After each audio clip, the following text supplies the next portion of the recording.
Assalamualaikum and a very good day, everyone. My name is Amani binti Ibrahim.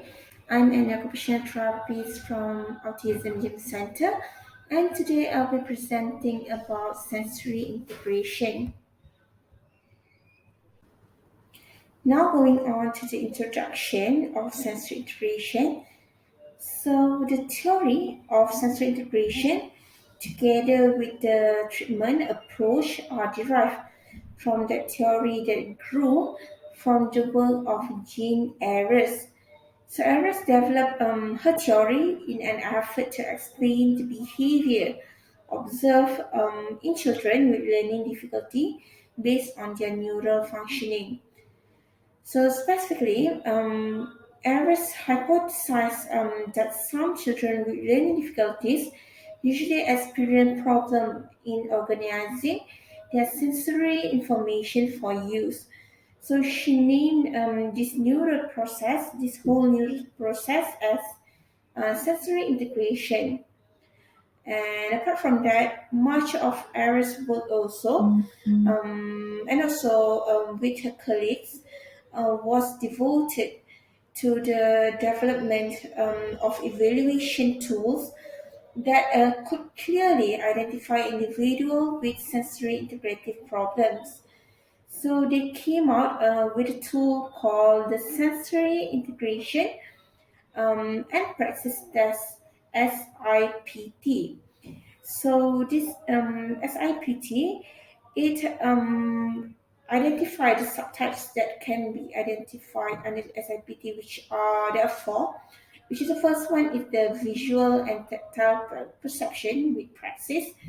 Secondly is the vestibular and proprioceptive processing with bilateral function. Third one is the attention and also tactile defensiveness. And the fourth one is the visual and also tactile discrimination.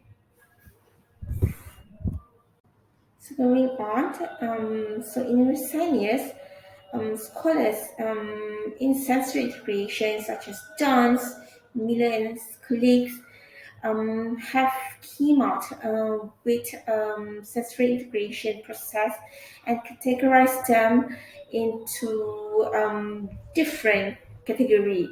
So they have, due to a lot of research and also studies, a lot of sensory integration processes have different categorization. So the first one we're going to see is the dance categorization on the sensory integration. So dance identified that the children with sensory modulation disorder has shown that they usually have a pattern of having poor registration of sensation, have hypersensitivity to stimuli, they might avoid certain sensation, and also they might seek some particular inputs. Now we're going to see how Miller and his colleagues propose the patterns of sensory processing disorder. So based on Miller, he have differentiate or categorize sensory disorder into three patterns, which is the first one is sensory modulation disorder.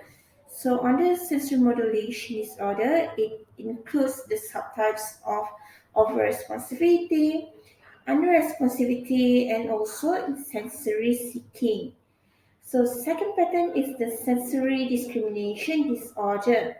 So under sensory discrimination disorder subtype, Miller have categorized it with the visual sensation, auditory, tactile, vestibular, proprioception, and also taste and smell sensation. Taste and smell sensation. So as you can see here, the third pattern that are described under the sensory processing disorder is the sensory-based motor disorder. So under sensory-based motor disorder, Miller could include two subtypes of the disorder, which is the postural disorder and also dyspraxia. So the child who has postural disorder usually has poor postural stability with very poor balance and usually came with a hypotonic muscle tone.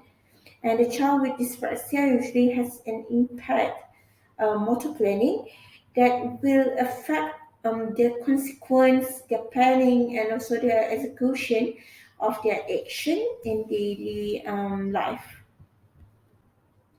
Next, we're going to see the intervention of sensory integration that are developed by Ares.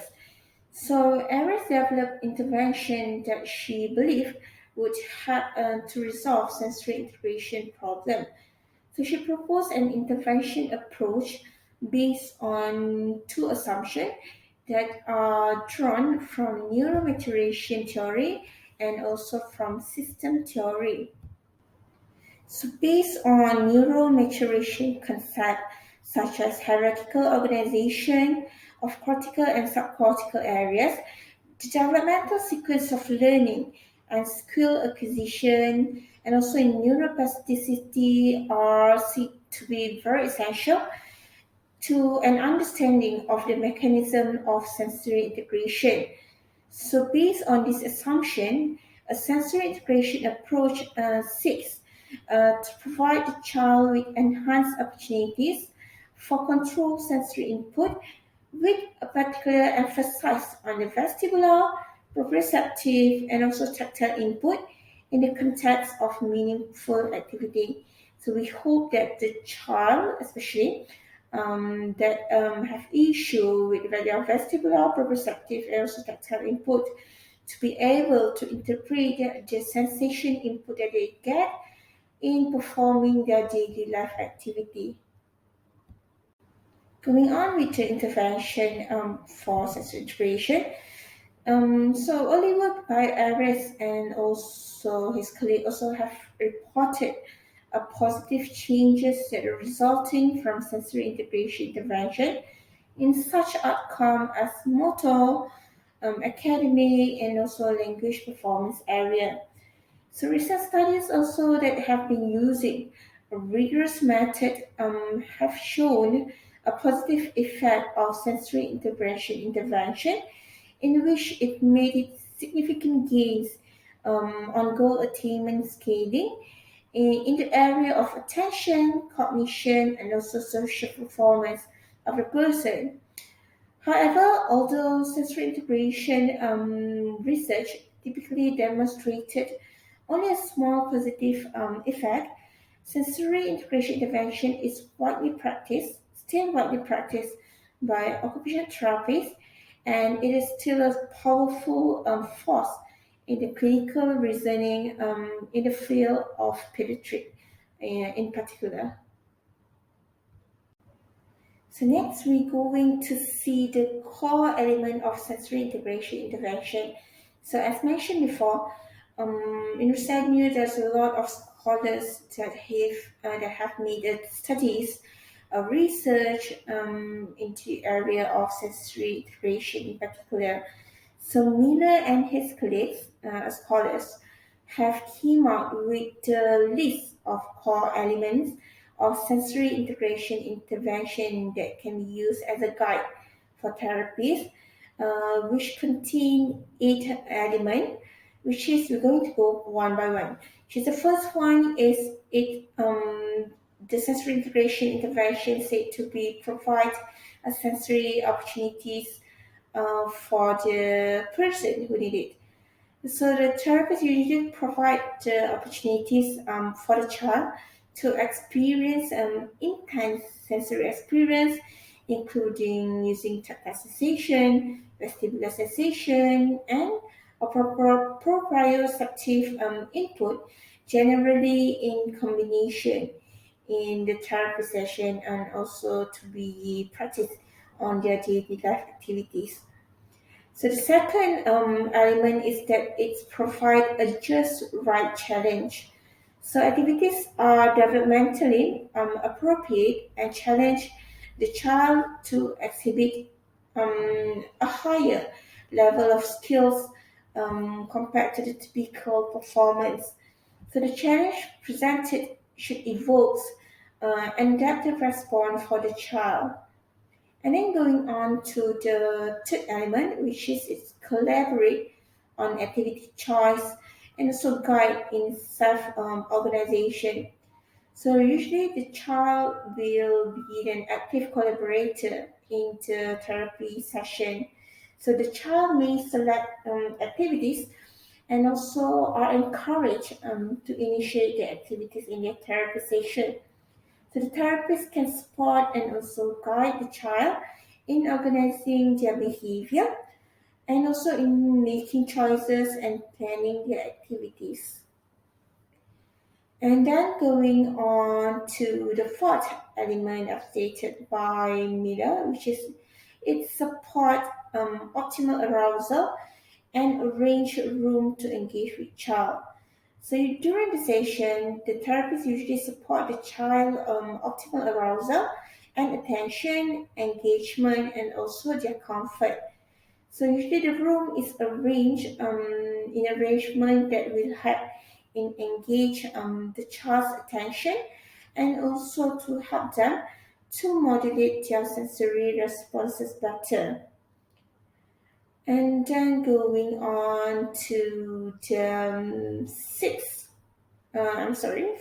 element stated by Miller is that sensory integration intervention should help by creating play context. So usually the therapist will create a play context, uh, for example, in building the child intrinsic motivation using the activities that the child enjoys. So the child can use what activity that they enjoy the most, and therapists can use that as a motivator for them to perform better in achieving the skills that they are needed. And then going on to the sixth element in the core element stated by Miller is it help in maximizing child success. So usually the therapists are present and modifies the activities so that the child adaptive responses is successful during the session.